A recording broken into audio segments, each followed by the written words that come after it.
나라 사이에 분쟁이 발생해서 무력 충돌로까지 이어질 때 우리는 이것을 전쟁이라고 부릅니다. 전쟁이 발발하게 되면 그 피해가 얼마나 막심한지는 누구보다도 우리가 잘 압니다. 6.25라고 하는 동족 승전의 비극을 경험했기 때문입니다.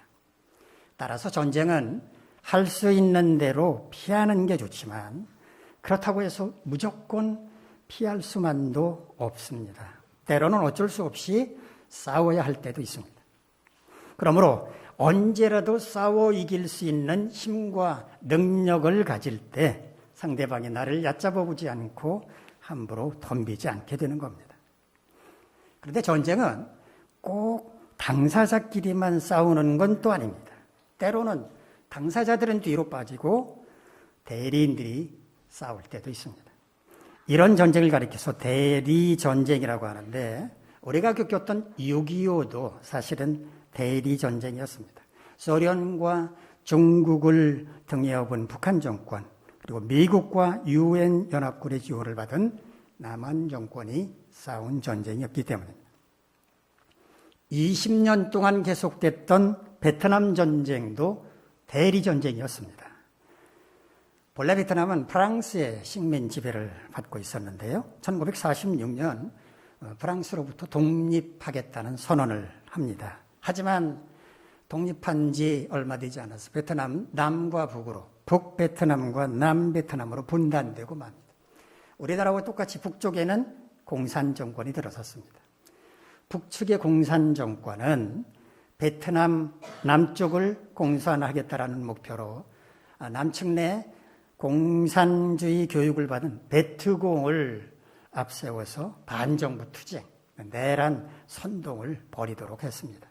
마침내 북베트남이 대규모 군사를 동원해서 남베트남을 공격하면서 길고 긴 베트남 전쟁이 시작되었습니다.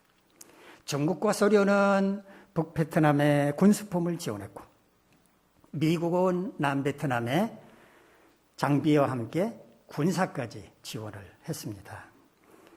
미국은 우리나라에도 파병 요청을 했었죠. 그때 맹호부대, 청룡부대, 백마부대, 비둘기부대가 파송이 됐습니다. 제가 초등학교 저학년일 때 베트남 파병 용사를 위한 노래를 배우고 불렀던 기억이 납니다. 제법 주먹을 쥐고 위에서 아래로 흔들면서 이 파월 용사들을 위한 노래를 불렀던 기억이 납니다. 그때를 생각해서 여러분 혹시 아시는 분도 계시겠지만 제가 잠깐 불러보겠습니다. 자유통일 위해서 조국을 지키시다. 조국의 이름으로 님들은 뽑혔으니 그 이름 맹호부대 용사들아 가시는 곳 월남 땅 하늘은 멀더라도 한결같은 결의 마음 님의 뒤를 따르리라. 한결같은 결의 마음 님의 뒤를 따르리라. 파월 장병들이 월남으로 향하는 곳은 부산항이었을 겁니다. 그런데 제가 초등학교 다닌 충청도 그 초등학교는 부산에서 천리나 떨어져 있는 곳인데 거기 초등학생들에게 왜 이 노래를 불끈 주먹을 쥐고 가르치고 부르게 했는지는 모르겠지만 그만큼 그 당시 용사들을 월남에 보내는 것은 국가적인 관심사가 아니었겠나 하는 생각이 듭니다. 어쨌든 이런 베트남 전쟁 금방 끝나지 않았습니다. 20여 년간 계속된 소모적인 베트남 전쟁에 대해서 미국 국민들이 염증을 느끼게 되죠. 반전 여론이 일어나면서 결국 미국 정부는 1973년 베트남에서 철군을 하겠다고 선언을 하죠. 미군이 빠지게 되자 급속도로 전력이 약화된 남베트남, 결국은 북베트남에 의해서 패하게 됩니다. 그렇게 1975년 4월 30일 베트남 전쟁은 끝이 났습니다. 아무리 든든한 강대국 우방이 우리를 도와준다고 해도 그들이 언제까지 우리를 도와줄지 알 수가 없고 그들의 사정에 따라서 언젠가 발을 뺄 수도 있기 때문에 결국 우리 자체적으로 힘을 갖지 않는다면 평화는 유지될 수가 없다는 것을 깨닫는 교훈을 주었습니다. 오늘은 전쟁에 관한 얘기를 하려고 하는데요. 나라와 나라 사이의 전쟁이 아니고 마귀와의 싸움 얘기입니다. 먼저 본문 말씀의 내용부터 살펴보면서 그 이야기를 풀어나가도록 하겠습니다. 하나님의 은혜로 출애굽한 뒤 40년 동안 광야를 지나가야 되는 이스라엘 백성들, 마침내 약속의 땅이 저 눈앞으로 보이는 가나안 땅이 보이는 요단강가에 도착하게 됩니다. 여호수아는 요단강 건너편에 있는 첫 번째 성 여리고성에 2명의 정탐꾼들을 보내죠. 그리고 그 땅에 정보들을 수집을 한 다음에 우리가 가서 싸워서 이길 수 있겠구나 하는 확신을 가지고 요단강을 건너가게 됩니다. 언약궤, 하나님의 율법의 말씀이 들어있는 언약궤를 맨 제사장들이 앞장을 섰는데 제사장들이 요단강물에 발을 들여놓는 순간 철철 넘치도록 흐르던 요단강물이 딱 멈춰서게 됩니다. 멈춰서게 되자 마른 땅이 나타나고 바로 그 마른 땅으로 이스라엘 백성들은 요단강을 건너게 됩니다. 여호수아는 각 지파들에게 명령을 내리죠. 요단강에서 돌을 하나씩 주워다가 각 지파별로 길가에다가 세워라, 기념비를 세워라 라고 말합니다. 그 기념비는 마른 땅으로, 요단강을 마른 땅으로 건넜다라고 하는 것을 두고두고 기억하기 위해서 세우는 기념비였습니다. 이스라엘 백성들이 요단강을 건너는데 얼마나 걸렸을까요? 자, 싸움에 나갈 장정만 60만 명이라고 성경은 말합니다. 다른 가족들, 여자, 노인까지 다 합한다면 200만 명은 좋게 되었을 거라고 학자들은 보고 있는데 200만 명이 요단강을 건너는데 과연 얼마나 걸렸을까? 아마 상당한 시간이 걸렸을 것입니다. 그리고 가까이에서 그 모습을 지켜볼 수 있었던 여리고성 사람들은 그 모습을 봤을 겁니다. 도도히 흐르던 요단강물이 딱 멈춰선 다음에 마른 땅으로 엄청난 규모의 민족들이 요단강을 건너는 모습을 보면서 두려움을 느끼지 않았을까요? 자, 그렇다면 이렇게 요단강을 건넌 이스라엘 백성들이 가장 먼저 한 일은 뭐였을까요? 요단강을 건너자마자 한 일이 있었습니다. 모든 남자들에게 할례를 행하는 것이었습니다.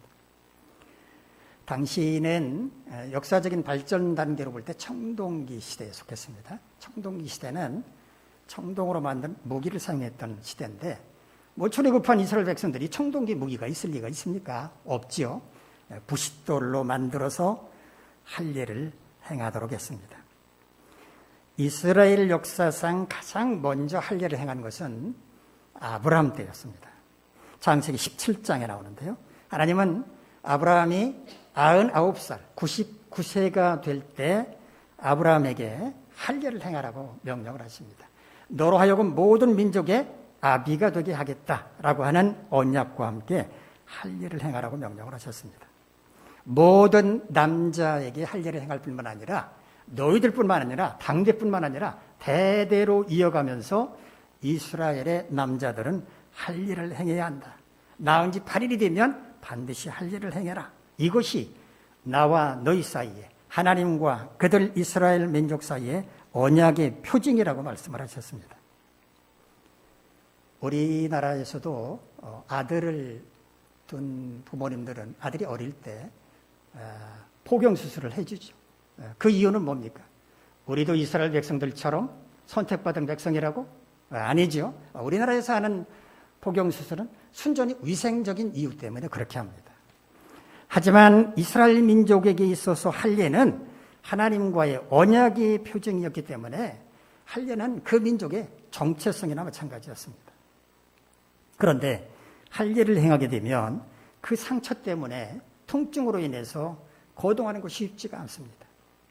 이스라엘 민족은 가나안 땅을 정복하고자 요단강을 건너왔고 실제로 그들 앞에는 여리고성이 있었습니다. 바로 코앞에 정복해야 할 적들이 있었던 것입니다. 그런데 이런 상황에서 군사들에게, 남자들에게 할 일을 행합니다. 얼마나 무모한 일입니까? 적들을 향해서 우리 이렇게 꼼짝 못하니까 우리 공격해서 우리를 전멸하시오. 그렇게 말하는 것과 똑같이 상황이었습니다. 그렇지만 하나님이 하라고 명령하셨기 때문에 여호수아는 주저하지 않고 그 명령대로 할 일을 행합니다. 오늘 본문 바로 앞 9절, 5장 9절 말씀을 보면 하나님은 여호수아에게 이렇게 말씀을 하셨습니다. 내가 오늘 애굽의 수치를 너희에게서 떠나가게 하였다. 떠나가게 한다라고 번역한 히브리어는요, 깔랄이라는 말인데 굴러가게 한다는 뜻입니다. 이스라엘 민족은 애굽에서 400년 동안 노예 생활을 했습니다. 수치스러운 그 노예 생활의 역사, 수치스러운 과거를 단번에 굴려버릴 수 있는 비결, 그게 바로 할례였다는 겁니다. 할례를 행함으로 새로운 민족으로 거듭나게 하셨다라는 말씀이었습니다. 할례를 행하고 난 다음에 오늘 본문으로 이어지는데, 우리 오늘 본문 10절로 12절까지 말씀, 화면을 보면서 우리 같이 읽도록 하겠습니다. 시작.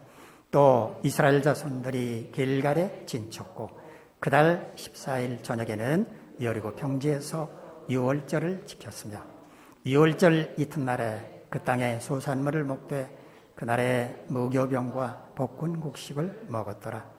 또 그 땅에 소산물을 먹은 다음 날에 만나가 그쳤으니 이스라엘 사람들이 다시는 만나를 얻지 못하였고 그해 가나안 땅에 소출을 먹었더라.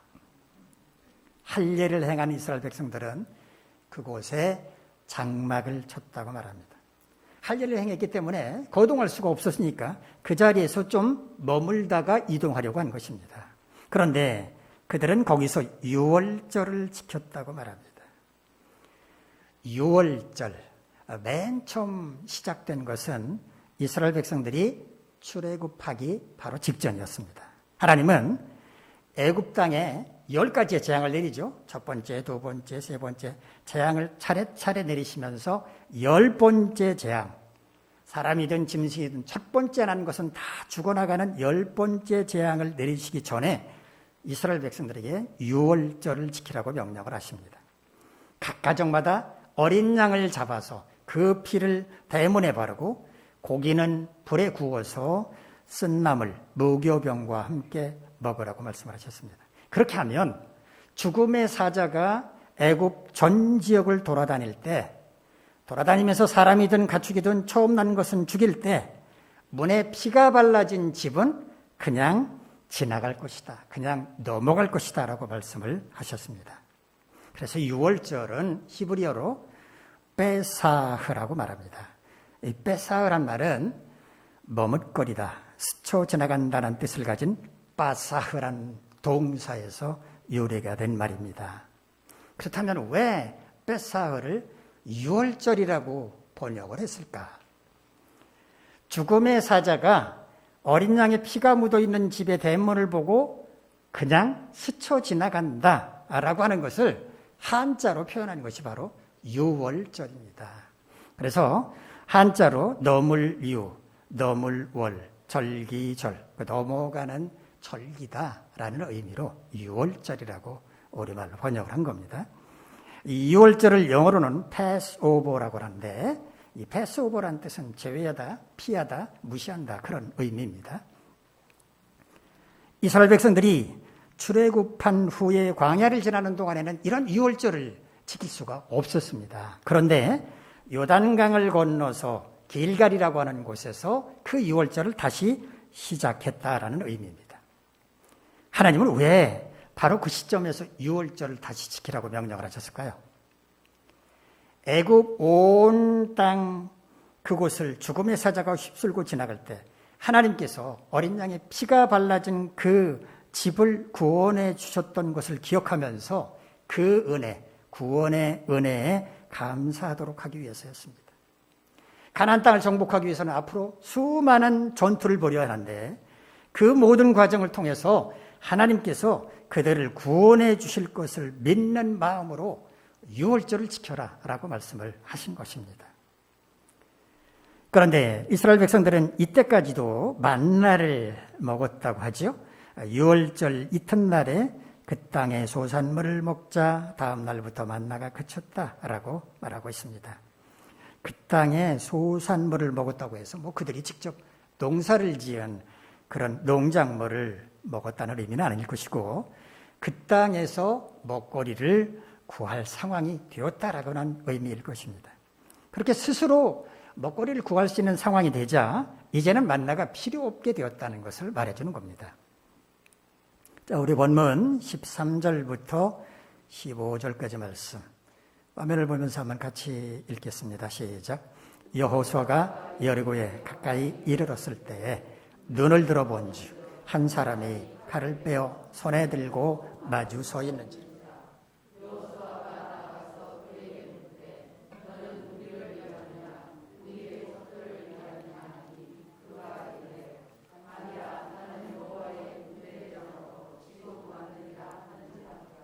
여호수아가 얼굴을 땅에 대고 엎드려 절하고 그에게 이르되 내 주여 종에게 무슨 말씀을 하려 하시나이까. 여호와의 군대 대장이 여호수아에게 이르되 네 발에서 신을 벗으라. 네가 선 곳은 거룩하니라 하니 여호수아가 그대로 행하니라. 여호수아는 이스라엘 백성들을 이끌고 길갈을 떠나서 이제 첫 번째 공격 목표인 여리고성 가까이로 이동하게 되는데 그때 도중에 칼을 빼들고 서 있는 한 사람, 길을 가로막고 있는 한 사람을 만나게 됩니다. 칼을 빼들었다는 것은 공격 자세를 취했다는 말이죠. 자, 오늘 본문에는 나와 있지 않지만 이스라엘 백성들의 총사령관이었던 여호수아도 칼을 빼들었을 것입니다. 마주서서 그에게 물었습니다. 당신은 우리를 위하는 사람입니까? 아니면 적들을 위하는 사람입니까? 우리 편입니까?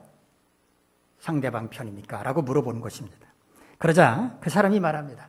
나는 하나님의 군대 대장입니다. 하나님의 군대 대장이니까 당연히 이스라엘 편이겠죠. 그 말을 듣자마자 여호수아는 그 자리에 엎드려 절했습니다. 하나님께서 군대 대장을 왜 그곳에 보내시겠습니까? 그들을 지키고 보호하시겠다는 의미가 아니겠습니까? 더구나 하나님께서 보내신 군대 대장이니까 하나님을 대하듯 여호수아는 그 자리에 엎드려서 경의를 표한 것입니다. 그러자 군대 대장이 여호수아에게 말하죠. 네가 서 있는 곳은 거룩하니 발에서 신을 벗어라. 어디서 본 장면 같지 않습니까? 네 발에서 신을 벗어라. 맞습니다. 모세가 호렙산에서 하나님을 만났을 때도 바로 이런 말씀을 하셨습니다. 그때도 하나님은 모세에게 내가 선 곳은 거룩한 땅이니 네 발에서 신을 벗어라 라고 말씀을 하셨습니다. 발에서 신을 벗는다라고 하는 것은 두 가지의 의미가 있습니다. 하나는 온갖 더러운 것이 묻어있는 신발, 그 신발을 벗어버림으로써 더럽고 추한 죄악으로부터 벗어난다는 의미가 있고 또 다른 하나는 이제부터는 자신의 힘과 능력을 의지하지 않고 오직 하나님의 능력만을 의지하겠다라는 의미가 있습니다. 우리가 신발을 신는 이유가 뭡니까? 발을 보호하기 위해서죠. 돌뿌리, 또 뾰족한 것 이런 것들로부터 발을 보호하기 위해서 신발을 신지 않습니까? 그런데 신발을 벗는다라고 하는 것은 그런 보호장치를 벗어버리고 오직 하나님만 의지하겠다라는 그런 의미라는 것입니다. 여호수아는 하나님의 군대 대장이 지시하는 대로 자신의 발에서 신을 벗었습니다. 오늘 본문 이후에는 이스라엘 백성들이 여리고 성을 함락하는 이야기가 나오는데 오늘 본문은 이스라엘 백성들이 여리고 성을 함락하기 위해서 어떤 준비를 했는지를 보여주는 내용입니다. 이스라엘 백성들에게 여리고성 전투는 굉장히 중요한 의미가 있었습니다. 가나안 땅을 정복하는 첫 번째 성의 첫 번째 전투였기 때문입니다. 만약에 첫 번째 전투에서 승리를 거둔다면 군사들의 사기는 높아질 것이고 다음 전투에서 승리할 가능성은 그만큼 커질 것이었기 때문에 첫 번째 전쟁은 그만큼 이스라엘 민족에게 중요한 의미가 있었습니다. 이런 중요한 전투라면 당연히 그 준비도 철저해야 옳았습니다. 장비도 점검하고 병사들의 사기도 점검하고 건강 상태는 어떤지도 점검해야 옳았습니다. 그런데 이스라엘 백성들은 이런 것과는 거리가 멀었습니다. 거리가 먼 정도가 아니라 전투에 지장을 초래할 이 일을 행했습니다. 싸움터에 나갈 장정들에게 할 일을 행함으로써 싸우기는커녕 꼼짝도 못하게 만들었고 장비를 점검하는 대신에 유월절을 지켰습니다. 게다가 총사령관 여호수아 발에서 신발까지 벗었습니다.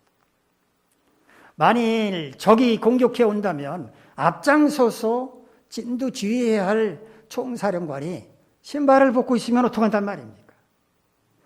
이스라엘은 전투에서 승리할 것을 준비한 게 아니고 오히려 패하기 딱 좋은 행동만을 했습니다. 물론 여호수아와 이스라엘 백성들이 이처럼 전투 준비하는 무관하게 행동하는 것은 하나님의 명령 때문이었습니다. 자, 그렇다면 하나님은 왜 이스라엘 백성들로 하여금 이렇게 행하도록 명령을 내리셨을까요? 이 시간에는 그 의미를 한번 찾아보도록 하겠습니다. 먼저 이스라엘 백성들 앞에 닥친 여리고성 전투는 하나님께서 친히 진두지휘하실 전쟁이었습니다. 오늘 본문 이후에 여호수아 6장을 보면 이스라엘 백성들이 여리고성을 정복할 때 한 일이라고는 딱 한 가지밖에 없습니다. 여리고성을 뱅뱅 돈 것밖에 없었습니다. 하나님은 여호수아에게 이스라엘 백성들로 하여금 6일 동안 매일 한 바퀴씩 여리고성을 돌도록 해라. 그리고 마지막 7일째는 하루에 한꺼번에 7바퀴를 돌고 나서 크게 소리 질러라. 그러면 성이 무너질 것이다 라고 말씀을 하셨고요. 실제로 여리고성은 그렇게 함락이 됐습니다. 이와 같이 여리고성 전투는 하나님께서 행하실 거룩한 전쟁, 성전이었습니다. 하나님께서 행하실 거룩한 전쟁이었기 때문에 그런 전쟁을 준비하는 과정도 다른 전쟁과는 달라야 했다는 겁니다. 자, 그러면 여호수아는 그 전쟁, 거룩한 전쟁을 어떻게 준비했습니까? 첫째, 할 일을 행했죠. 하나님께서 아브라함에게 할 일을 행하라고 말씀하시면서 이것은 언약의 표징이라고 말씀을 하셨습니다. 그와 같이 할 일은 하나님의 백성으로서의 정체성이었습니다. 거룩한 전쟁을 앞둔 이스라엘 백성들은 하나님의 택함을 받은 거룩한 백성이라고 하는 분명한 정체성을 가져야만 했다라는 말입니다. 두 번째, 이스라엘 백성들은 유월절을 지켰습니다. 유월절은 죽음의 사자로부터 이스라엘 백성들을 구원하셨던 하나님의 은혜를 기억하는 절기였습니다. 여리고성을 함락할 거룩한 전쟁을 앞둔 이스라엘 백성들은 이 전쟁을 통해서도 하나님은 우리를 구원해 주실 것이다 라고 하는 믿음을 굳게 다져야만 했던 것입니다. 세 번째, 여호수아는 칼을 빼들고 서 있는 하나님의 군대 대장을 만났습니다. 하나님께서 군대 대장을 그들에게 보내신 이유가 뭘까요? 그들을 안심시키기 위해서였습니다. 너희들 여리고성을 앞에 두고 지금 두려워 떨고 있지? 걱정하지 말아라. 내가 내 군대를 동원해서 저 성을 함락시킬 테니까 너희들은 안심해라. 용기를 가져라. 이렇게 말씀하시는 것이었습니다. 네 번째, 여호수아는 발에서 신을 벗었습니다. 전투를 벌일 군인이 발에서 신을 벗는 것은 싸움을 포기하는 것과 똑같았지만 이 전쟁은 하나님께서 행하실 거룩한 전쟁이었기 때문에 오히려 자신의 힘과 능력을 모두 내려놓는 것이 맞았습니다. 그럴 때 하나님께서 자신들을 대신해서 싸워주실 것이었기 때문입니다. 우리는 매일매일 삶의 현장에서 전투를 벌입니다. 눈에 보이지 않는 마귀와의 영적 전투입니다. 표면적으로는 고난이고 질병이고 슬픔이고 사람들과의 갈등이지만 그 모든 것들의 배후에는 마귀가 있기 때문에 마귀와의 싸움이며 우리 자신과의 싸움이라고 말할 수 있습니다. 이 영적 전투는 치열하게 짝이 없습니다. 승리하면 기쁨이 충만하고 자신감이 생기겠지만 패하면 고통스럽고 슬프고 절망감에 사로잡히고 맙니다. 그러므로 우리는 반드시 이 싸움에서 승리해야 합니다. 대장 되시는 주님과 함께하면 얼마든지 승리할 수 있습니다. 하나님은 오늘 본문을 통해서 우리가 영적 전투에서 어떻게 승리할 것인지 그 비결을 말씀해 주셨는데 그것이 무엇인지 다시 한번 확인해 보도록 하겠습니다. 첫째는 나는 하나님의 백성이라고 하는 정체성을 분명히 하는 것입니다.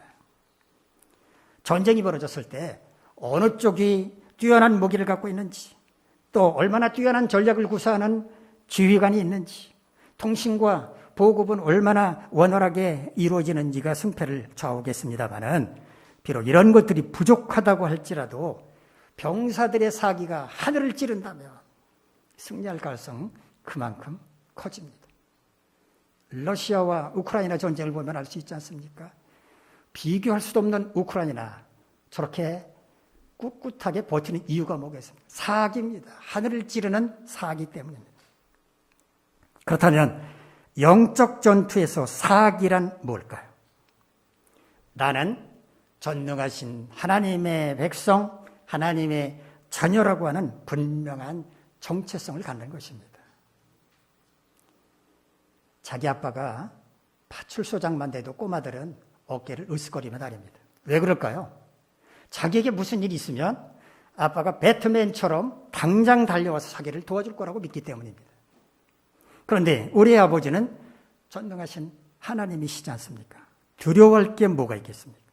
설마 자녀인 우리가 어려움을 당하는데 아버지가 모르는 척 하시겠습니까? 이런 생각을 한다면 두려움으로부터 벗어날 수 있을 것입니다. 영적 전투에서 두려워하면 지는 겁니다. 등을 보이면 마귀는 집요하게 달라붙습니다. 그래서 우리는 담대하게 마귀와 맞서야 하는 것입니다. 나는 하나님의 자녀다. 내 뒤에는 전능하신 하나님이 계신다. 날 건드리면 너는 국물도 없어. 이런 자세로 당당하게 맞설 때 마귀는 슬금슬금 도망칠 것입니다. 영적 전투에서 승리하려면 나는 하나님의 자녀라고 하는 분명한 정체성을 가져야 한다는 걸 꼭 기억하시기 바랍니다. 둘째, 어떤 어려운 상황 가운데 처한다고 할지라도 하나님은 나를 반드시 구원해 주실 뿐만 아니라 안전하게 지켜 보호해 주실 거라고 하는 것을 믿어야 합니다. 자신의 자녀가 어려움을 당하고 있는데 너는 너고 나는 나다. 네가 해결해야 할 일이다. 이렇게 모르는 척 외면하는 부모 있을까요? 뉴스를 보면 있는 것 같습니다. 그런 부모도 있더라고요. 그러나 그런 부모라면 부모의 길을 포기한 사람일 테니까 기대하지 않는 편이 나을지도 모릅니다. 그러나 그처럼 별난 사람이 아니라면 대부분의 부모는 자녀의 어려움을 보고 나몰라라 하지 않습니다. 하나님도 마찬가지입니다. 자신의 자녀가 고통 가운데 처해 있는데 하나님께서 외면하실 리가 있겠습니까? 혹시 우리가 스스로 이겨내기를 바라셔서 참고 기다리고 계시거나 아니면 하나님이 개입하실 때가 아니라서 잠잠히 계실 수는 있습니다. 그러나 하나님은 결코 모르는 척 하시는 분이 아닙니다. 중요한 것은 우리가 하나님을 그런 분이라고 믿어야 한다는 것입니다. 조금만 참고 기다리면 어련히 알아서 구원해 주시고 안전하게 지켜주시고 보호해 주실 텐데도 그걸 참지 못하고 기다리지 못해서 원망하고 불평해서는 안 된다는 것입니다. 영적 전투에서 승리하려면 어떤 상황 가운데 처해 있더라도 하나님의 구원하심과 보호하심을 조금도 의심하지 않고 믿어야 한다고 하는 것 꼭 기억하시기 바랍니다. 셋째, 자신의 능력을 믿고 교만할 것이 아니라 모든 것을 내려놓고 오직 하나님만을 믿고 의지해야 한다는 것입니다. 깊이가 없는 사람, 진중하지 못한 사람일수록 자신이 이룬 성과에 대해서 교만해지기 쉽습니다. 기도 좀 한답시고 성경 말씀 좀 한답시고 배운 게 많다고, 능력이 많다고, 자기가 최고라는 착각에 빠져서 상대방도 무시하고 멸시하면서 자신의 교만함을 깨닫지 못합니다. 하나님은 교만한 자를 미워하실 뿐만 아니라 그런 사람은 하나님의 방법으로 반드시 낮추십니다. 교만한 패망의 선봉이요, 거만한 마음은 넘어짐의 앞잡이라고 솔로몬이 괜히 말했겠습니까? 솔로몬도 숱한 경험을 통해서 하나님이 그런 분이라고 하는 것을 알았을 것입니다. 그래서 여러분 절대로 그러지 마십시오 라고 경고를 한 것입니다. 영적 전투에서 승리하려면 교만하면 안 됩니다. 우리가 가진 것은 아무것도 아니고 오직 주님의 능력만이 진짜라고 생각해야 합니다. 나를 버리고 겸손히 주님의 능력을 붙잡을 때 영적 전투에서 승리할 수 있다는 것 꼭 기억하시기 바랍니다. 우리는 매일매일 마귀와 영적 전투를 벌이며 살아가고 있는데 이 영적 전투는 여리고성 전투와 마찬가지로 우리가 직접 마귀와 맞서 싸우는 게 아니라 하나님께서 우리를 대신해 싸워주시는 거룩한 전쟁입니다. 이 거룩한 전쟁, 영적 전투에서 승리하려면 나는 하나님의 백성이라고 하는 정체성을 분명히 해야 하고 어떤 어려운 상황 가운데 처한다고 할지라도 하나님은 나를 반드시 구원해 주실 뿐만 아니라 안전하게 지켜 보호해 주신다는 것을 믿어야 하며 자신의 능력을 믿고 교만할 게 아니라 모든 걸 내려놓고 오직 하나님의 능력만을 믿고 의지해야 합니다. 여러분 모두 이와 같이 행함으로 영적 전투에서 매일 승리할 수 있기를 간절히 바랍니다. 기도하겠습니다. 거룩하신 하나님, 우리가 매일매일 맞서야 하는 마귀와의 전쟁에서 승리할 수 있도록 도와주옵소서.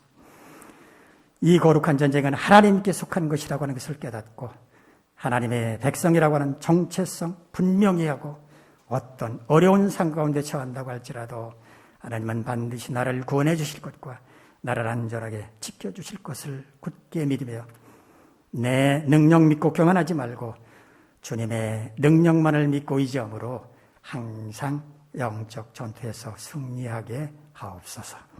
예수님의 이름으로 기도하옵나이다. 아멘.